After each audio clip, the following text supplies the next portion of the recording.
All right, so here we are at 1516 East Almeria. It's in Phoenix, Arizona, Coronado Historic District, a great little part of town. We were driving through the neighborhood, we saw a for sale by owner sign on it, gave the seller a call, and we were able to work a deal to buy this property for $292,000. It's about 1,300 square feet, built in 1935, historic property, super charming, great little place, and come on and see what we did with it. So actually, before we get in, one of the first things we did is restucco the whole exterior of the property and brought a bright white paint to it to really make it pop. The landscape was how it is. Didn't really have a budget to get into the landscaping. Cleaned up the patio here a little bit. There was some concrete and stuff to just kind of clean it up, make it a little more user-friendly. But this is kind of how we got it. Nice little flowers to make it pop. But come check out the inside for now. Watch out for that dog. So before we go inside, originally when we bought this house, the highest comp was $320,000. We bought it for $292,000. It's a 2-bedroom, 1-bath. All the other 2 ones, the highest was $320,000. Because it's so charming, because it's so cute, and it's in a great little area, we decided to take a swing on it and figure, hey, if we miss the mark and we can't sell it for more, then at least we have a great little rental property. So for the price that we were paying and the amount of effort that it needed to work, it would work as a rental or it could possibly work as a flip. So that's the angle we took on this. But you'll see in these historic areas, there's a lot of cool charm and unique pieces to these homes that are different than the tract homes. We just stripped the paint off this stuff, cleaned it up, and just kind of gave it a nice look to it. So come on in, let's check out the house.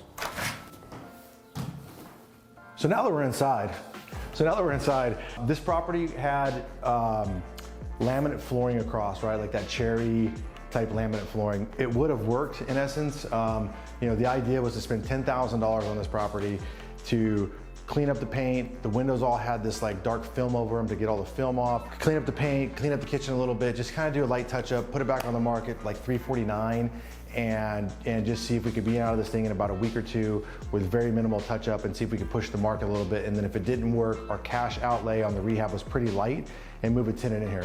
It's a spacious 2-bedroom, 1-bath unit with an addition to make the master a little bit larger. So we felt pretty confident about that.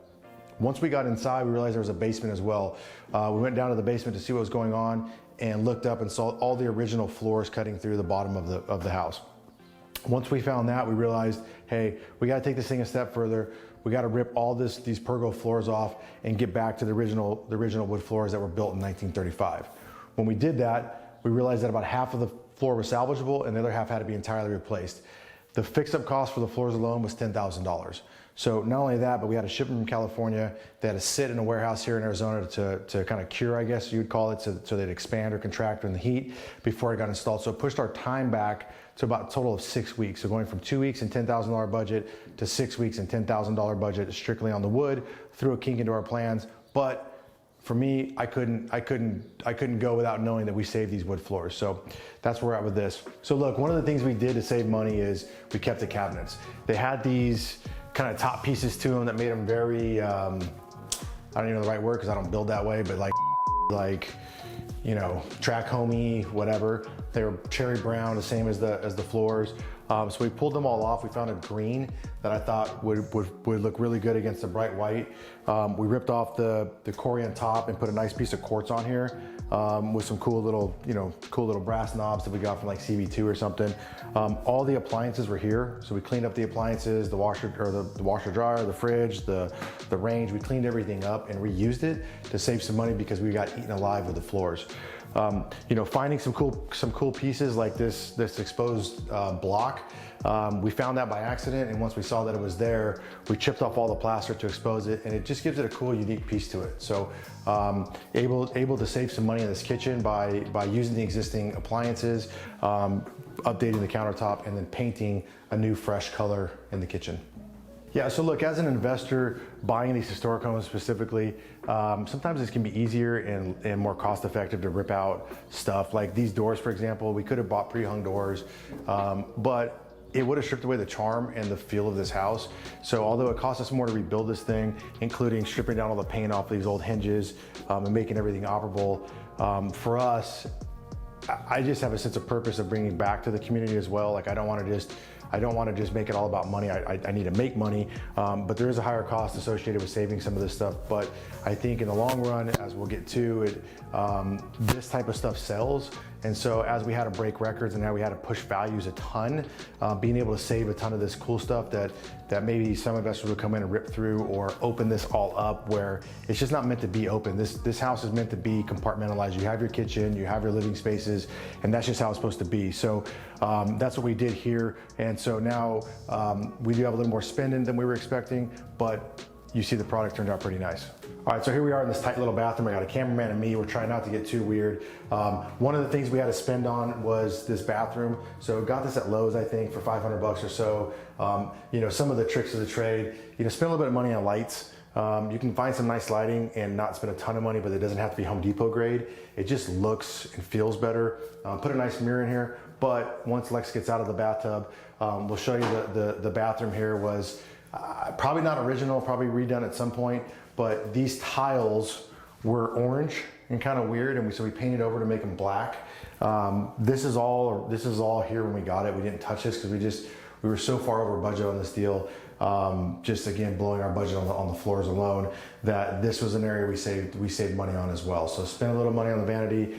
If you look through the house or the video that you see, all the lights are new, they're all updated. Spend a little bit of money on lights, more money than you would at Home Depot, but trying to save this tile because look, it's built in 1935, it's an historic house, and this kind of goes with that, it does go with that feel. So look, not everything goes right all the time, right? So here we are in a bed that's deflated, sometimes like my ego when I fall over, but staging. So although we were tight on budget and we had to push value, we did spend some money on staging. I think we spent 1,500 bucks or something like that, maybe $1,000 to get staging. But as you see in the video, it really ties the house together and allows the end buyer to see what they're buying. So like we talked about, we bought it for $292. The high comp was a 2-bedroom, 1-bath, which what this is was $320,000. Not a lot of margin, not a lot of room for risk. We were betting on $10,000 remodel. We were betting on less than 2 weeks in this property and hoping to sell for $349 and break a record. We ended up being in this property for 6 weeks. We ended up spending $34,000, not only on the repairs, but also another probably $4,000 on private money costs because we have private money on this deal. So probably another $4,000 or $5,000 in that.